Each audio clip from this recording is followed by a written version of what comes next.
This is the Thoughts from a Page podcast, which is now a member of the Evergreen Podcasts Network. My name is Cindy Burnett, and each episode I interview authors about their latest works or others in the publishing industry about trends and books they love. For more book recommendations, check out my earlier episodes and my website, thoughtsfromapage.com, and follow me on Instagram and Facebook at Thoughts from a Page. Thanks to Maggie Garza of HTX Real Estate Group for sponsoring the next 6 months of my podcast. Today, I am interviewing S.C. Perkins about fatal family ties. She is a fifth-generation Texan who grew up hearing fascinating stories of her ancestry and eating lots of great Tex-Mex. She resides in Houston, and when she's not writing or working at her day job, she's likely outside in the sun, on the beach, or riding horses. I hope you enjoy our conversation. And now for a quick break. For the last year, I have been focusing more on my health and eating habits. In connection with that, I have started drinking AG1 in the morning. When I started drinking AG1 daily, I could feel a real difference in my health and energy levels. That is because AG1 is a foundational nutrition supplement that supports your body's universal needs like gut optimization, stress management, and immune support. Since 2010, AG1 has led the future of foundational nutrition, continuously refining their formula to create a smarter, better way to elevate your baseline health. I recommend AG1 to all of my family and friends because the company has a team of doctors and scientists. It is tested for 950 contaminants and is NSF certified for sport. It is formulated based on the latest science, and it maintains high quality standards. Thanks AG1 for sponsoring my show. AG1 is a supplement I trust to provide the support my body needs daily. If you want to take ownership of your health, it starts with AG1. Try AG1 and get a free 1-year supply of vitamin D3K2 and 5 free AG1 travel packs with your first purchase. Go to drinkag1.com/thoughtsfromapage. That's drinkag1.com/thoughtsfromapage. Check it out. And now back to my show. Welcome, Stephanie. How are you today? I am well. Thank you so much for having me. It's great to be here again. I know. It's so much fun to now be going round 2 with a number of authors. It's really hard to believe it's been a year and it's time to be talking to people again. I know. This is just so much fun to be on your podcast. So thank you so much again for having me. Absolutely. Well, I really enjoyed reading Fatal Family Ties, and I thought it was so much fun to see Houston in there repeatedly. But for those that haven't read it yet, why don't you give us a quick summary? Well, this is the third book in my Ancestry Detective mystery series. And Lucy, who is my professional genealogist character, she is recruited sort of almost against her will by a former coworker to look into a magazine article that talks about her former coworker's ancestor who was in the Civil War and claimed that he was lying about his Civil War service. And Lucy at first doesn't really want to get involved, but she does. And then she gets involved with her client's family, and that sends her into Houston. And there's a piece of artwork involved. It's a triptych painting. And they go to Houston and back in an attempt to solve this mystery that involves 3 branches of her client's family and a 3-paneled painting. A lot of fun to research and a lot of fun to write. So I really enjoyed it. Well, that's my next question is your research. You must have had to do a fair amount of research. Do you want to talk about that? I did, yes. So what I found out was that Civil War research is almost a mystery in and of itself, because researching your Civil War ancestor's service, there's lots of puzzle pieces to it. And there was lots of shoddy record keeping at the time. Some of the records were lost and whatnot. So it's not as easy as just saying, hey, I have an ancestor who was in the Civil War. Even, if you have a picture of him in a Civil War uniform, doesn't necessarily mean that he was there or that he fought or something like that. Or if he was in a particular regiment or whatnot, he might not have fought in a particular battle. It's really a mystery in and of itself. And so I found that to be really, really fascinating. And then I've always been a little bit of a closeted art geek, and I've always thought triptych paintings were really beautiful. And those are 3-paneled paintings. And I read about one, and I believe it was a Dick Francis book that was years and years ago. And I thought someday I'm going to put a triptych painting in a novel. And so I did. So whenever I kind of had the idea to bring in a second mystery into the book, as well as the genealogy aspect of it, the triptych painting just came into my brain, and I thought, oh, this is going to be fun. And I got to interview some some art experts, one of which is a friend of mine. And so it was a lot of fun. It was a lot of fun to research, and I found out so many interesting things. The Civil War aspects were completely fascinating to me. The idea that, like you said, you could have a relative in a Civil War uniform, but that doesn't necessarily mean he fought at a particular battle or was, in a particular location at one point. And then how difficult it was to track all of that down and to be able to trace to a certain battle or a certain time. That's just kind of mind-boggling today with all of the record keeping that happens.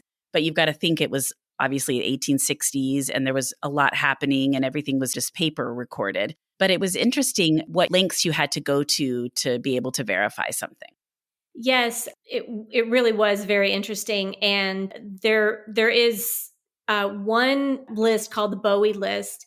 And that is really the only list of soldiers that I'm aware of to where you can actually prove if your ancestor's name was on the Bowie list that your ancestor fought in a particular battle. And that was because these soldiers that when they died on the field, and I believe they were in Maryland, and one of the battles was Antietam, and there was a couple of other battles, and that there was actually a group who went around and recorded all the names of the soldiers who died there. So that is the only time that you can actually prove easily that your ancestor was there, is if they're on the Bowie list. But otherwise, for instance, like muster roll calls were only taken every 2 months. And sometimes these soldiers, if they were wounded in a battle and then they were left behind because they couldn't keep up and they couldn't get to, an aid station or whatever, or the hospital, then they might be listed as dead or deserted. And then 2 months later, they would pop back up and be with their regiment again. And so it was just it was all these, different record keepings and whatnot. And then there was the War Department created what's called compiled military service records, or CMSRs. And that they used only the information that they had and recreated these sort of muster roll calls and, and hospital admittances and whatnot. And those situations will give you an idea of where your soldier was. You still have to be sort of wary as to whether or not they were actually there at the time, or whether, even if they might have been in a particular area, they might not have fought in a particular battle. So it just becomes this huge puzzle. And, and there's just very, very few times that you can be absolutely sure that your ancestor fought in a particular battle. So I thought that would be a fun situation to bring into the book. And it was just a mystery in and of itself. And I loved that. And I loved that the idea that came to me, my initial jumping off point. And then I thought, wow, this would make a great mystery. And then when I really started researching how to research Civil War military service, it truly did become this big old mystery and whatnot. So it was definitely a lot of fun to write. And I learned so much. It was great. Was it hard to piece it all together? It was. I did kind of have to sort of shift puzzle pieces around a little bit, and especially because I'm a pantser and I sort of write as I go along and whatnot. And then I have to go back through, and there are certain parts that I have to weave in or weave back together and make sure that if there is an element that's missing that would tie something together or make it clear, then I had to go back and do that. And there was one place that I did have to go back and do that and kind of tear it apart a little bit and weave it back in together. But otherwise, I did my research fairly well. And I do have a genealogist who goes back and reads my books for me and everything, and she'll point out where I have inconsistencies and give me other information to use. So I did a pretty good job, but there were a couple of parts that I did have to weave back in some information to make it clearer. I could see where that would be very hard, but it sounds like that you did all of your work ahead of time, so then it really wasn't as bad as it could have been. That's true. And, and again, like I said, since I have a genealogist who will go back through my information, that was really, really helpful because she's very good at what she does. And she pointed me toward the Bowie list. That was one that I actually missed and everything. And then I got to research it because of her. Oh, that's very cool. Well, writing a story set in Texas means your Civil War soldier would have been a Confederate soldier. Honoring Confederate soldiers and statues, schools named after them, all of that is a really fraught topic today. How did you navigate that? Well, it was difficult, especially writing during the pandemic and during all the horrible things that happened to George Floyd and others.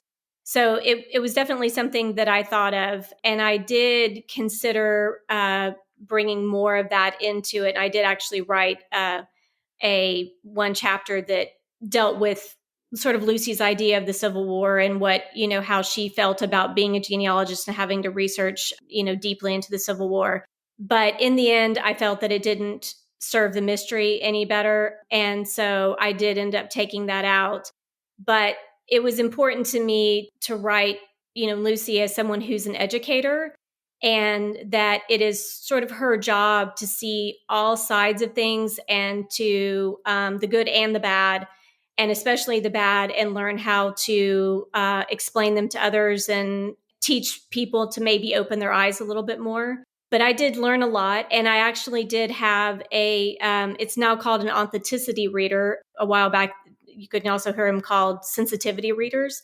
And so I had this wonderful woman read my book, and she was very kind in the end. There was a couple of places where she pointed out where I definitely needed my eyes opened to things, and I did shift around a couple of things. But all in all, I did an okay job, I think that she would say. And then especially she actually read it when I did have that other chapter in, and she felt that it wasn't needed as well. And I had already made that decision before I got her notes back, luckily, and everything. It was a little difficult. I had the idea for this book back in 2013, and so it's been in my mind for so long. So it did cause me some stress, but I was really, really happy with the way that it turned out. Well, first, I want to say I thought you handled it all very well. There were certain parts of the story where it really did stand out to me, and I thought Stephanie has thought through this. I was curious if you had an authenticity reader. I figured you probably did at this stage of the game with just, everything that's happened. But I do think, it's a fine line because you do need to learn about history, and the whole history repeats itself. If you don't learn the bad stuff, then it sometimes isn't possible to prevent it again. But you also don't want to honor some of those horrible things. And I thought you walked that line perfectly. I was just curious if it had caused you any stress because I figured it probably had. It definitely did. And thank you. I'm so glad that it reads well, because it was really important to me to not, show that you can, like I said in the book, that you can be proud to be from the South, but not be proud of the Civil War and the South's past in it. I had to read the South's reasons for secession, for reasons for wanting to secede from the nation. Oh my God. I mean, they're just beyond horrible. And I mean, I felt sick to my stomach for days. And I don't really remember. I mean, I was in high school in the 80s, and I don't remember whether we actually read those or not. I remember hearing about the lost cause, and there are so many things that, my eyes have been opened a lot more in from what I learned as a child. Although I will full on say that, and none of my teachers ever glorified the South or ever glorified the South's reasons for wanting to be in the Civil War. But there were certain things that we didn't learn about as much as we should have. And so I learned a lot, and it was very, very, very eye-opening for me. And I'm very glad that I did it. And I'm very glad that I learned all of that stuff. And to have it have happened now and everything was even more meaningful to me, even if nobody else cares, because it was important in my own learning. That's so interesting that you say that, because I do feel like it's eye-opening as we're, learning some of these things and the way the Civil War has been glorified and how things have been sort of glossed over under some other guise of it sounding like it was, for other people's benefits, but instead it was just to straight up support these horrible policies. But I interviewed an author, Ty Sejouli, in January, I think, and his book is called Robert E. Lee and Me.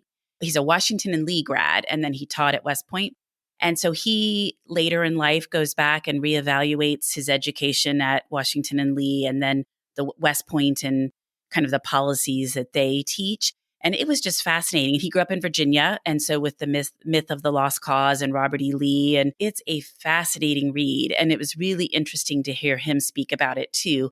And you just don't realize how many things have been reframed so that they're made to sound positive when instead the whole reason they were put in place was to keep other people down. It's horrifying, but it's also sort of amazing to me that it's been able to happen, and not amazing in a good way, but it's just sort of mind-boggling. I completely agree. And I just saw that book, Robert E. Lee and Me, I think about a week ago. And I thought, ooh, I need to pick that up. And so I didn't know that you had interviewed him. I somehow missed that one. So I need to listen to that. I bet it was fascinating. So it really, really was an eye-opening experience for me to do all my research. So His episode is my most listened to episode, and it's the one that I get the most feedback about from people saying they learned so much and it really resonated with me, or they have a relative that it was giving them good fodder to kind of talk back to, and give their own side of an argument when they felt strongly about the Confederacy and why there were problems. So it was really interesting. I learned so much. I can imagine. Well, you know me and covers. So I love the cover and I love how your covers tie in together. Let's talk a little bit about how your cover came about and your fun title, because I know you have a list of titles that you keep ready to go and then you just end up using it once you have a book written. So tell us a little bit about how you settled on Fatal Family Ties and then about your cool cover. Well, when I realized that I was going to be writing about a character and then three branches of her family, I thought, oh, family's got to be in there somewhere. And so, with cozy mysteries, you often, you'll see the alliteration or the puns and everything, which I think are so much fun. And so I chose that one, and there was a couple of them, and my agent sort of helped me whittle it down. But that was Fatal Family Ties is what we landed on. And then the artist at Minotaur, his name is David Rothstein, and he's just amazing. And he came up with the cover, and I explained about that there was going to be a triptych painting, and there was going to be it was going to be a battle scene and everything in the Civil War. So, and the paintings that are in the tree on my cover are not what the actual battle scene looks like. It's just sort of a depiction so that whenever you see it, you'll just automatically think Civil War. And but I just absolutely loved it. They just sort of did like a dark and moody theme. And then since it was springtime, I asked if they would put in blue bonnets. And so you'll see some blue bonnets down at the bottom. And I actually sent them a photograph. My parents owned a place out in Burton, Texas, which is so pretty. And I have this photograph that I use actually on my lock screen on my phone of the field of bluebonnets from their place. And that's where that picture came from. So they basically copied that. And then, of course, the cat, whose name is NPH for Neil Patrick House Cat, and he shows up again. So of course, they had to put NPH back on there. And they just did a wonderful job. I mean, oh my gosh, Minotaur, the artist is just amazing. So I just love it. Just absolutely delighted with it. I love the way the branches weave through the title. Yes. Yeah, absolutely. It's just everything about it. I just love it. I just find myself staring at it and everything. And there's stars twinkling through there. And I just think it's beautiful. It's very well done. So I always enjoy talking with you about your covers because they're complicated in a good way. There's really a lot happening in your covers and you have to really focus on it for a little bit to see it all, which is the best kind of cover. Yes, absolutely. Well, do you have a favorite secondary character that you've written in these books? Oh gosh, I mean, I think it changes with each book. And my first one, it would definitely be Flacco, who is the taqueria owner, and he's still one of my favorites to write. He's just awesome. And then in book 2, it would have been Grandpa, who is Lucy's grandfather, and he was a former World War II spy, and he was just so much fun to write. And in this one, I had so much fun with a lot of them, and I loved writing Ben in this one. You got to see sort of a different side of Lucy's new boyfriend, and then also I really enjoyed writing the character of Camilla, who was Lucy's former coworker, and they didn't, she didn't exactly have the best working experience with Camilla and her 2 other former coworkers. That came about because I felt like in the first 2 books that it almost seemed like Lucy just had just the perfect life. And I wanted to show that she had other things going on in her background, and just like anyone else, and that she did not have, this perfect situation. She wasn't beloved by everyone. And I wanted to show I wanted to show her in a situation where she had to sort of overcome an adversity. And I wanted to show how she has grown. I also wanted to show how she herself has to change her mind and has to redesign her manner of thinking about someone that she used to know. There was a lot of these little things that sort of came up. And of course, like I said, I'm a pantser, so I didn't really realize them until later, that these little things sort of, and to me, it's sort of a theme of second chances sort of came up, and how Lucy was willing to give these people second chances. And you'll have to read whether some of them work out and some of them don't, or they all work out, or you never know. But that to me was fascinating. And so I really enjoyed writing Camilla. She was, I thought, a little bit more difficult character, but she was really fun to write. And I liked the way that things ended up with her. I did too. I really liked the way their relationship progressed. Mm-hmm. Well, what about what you've read recently that you really liked? Oh, goodness. I've read a lot of good things. One was a new one from Ashley Weaver called A Peculiar Combination. It's a World War II set mystery featuring a safecracker, which was a lot of fun. And then there was one that I read for a blog piece that I wrote. It was one of several books, and it's called The Firekeeper's Daughter. And it is by Angeline Boulley, or Boulley, Boulley. And it's set in Michigan, and it's a young adult technically, but I think it reads for anyone. And it's surrounding a woman who is half indigenous people. She's part of the Chippewa Nation, and sort of she's kind of having to see both sides of her family, and she helps the FBI using her indigenous medicine, and it's really interesting. And I love romances too. And Evie Dunmore's A Rogue of One's Own. It's a second in her. I think they're called. I can't remember the title. What they're called. I know now. I'm blanking too, because I definitely know the series you're talking about. Oh, it's called The League of Extraordinary Women. That's right. Yes, and that one is so much fun. And I'm about to start the Wisteria Society of Lady Scoundrels by India Holton, and that's a debut, and it just looks like it's so much fun. So I've had a lot of stuff. And May Cobb's The Hunting Wives. I haven't started it yet, but I'm really looking forward to that.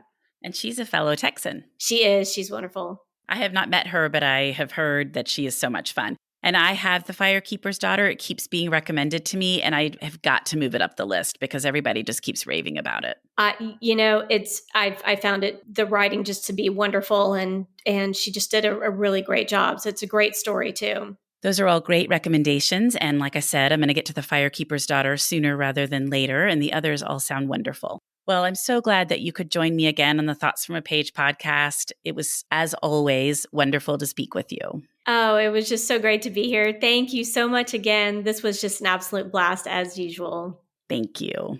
Thank you so much for listening to my podcast. If you like this episode, and I hope you did, please consider joining my Patreon as a page turner.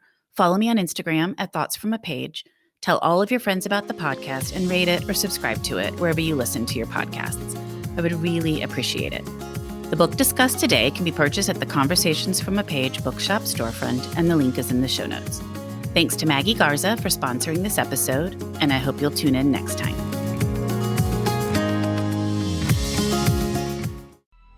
Coming up on 5 Minute News, I'm Anthony Davis. You might think it's partisan because maybe it's critical of one side or the other, but it's not. It's just the truth. And I think that's also something that's kind of unusual for Americans listening to the radio or to podcasts, because the news landscape in the States has been so partisan for so many decades. So 5 Minute News is verified, truthful, independent, unbiased, and essential world news daily.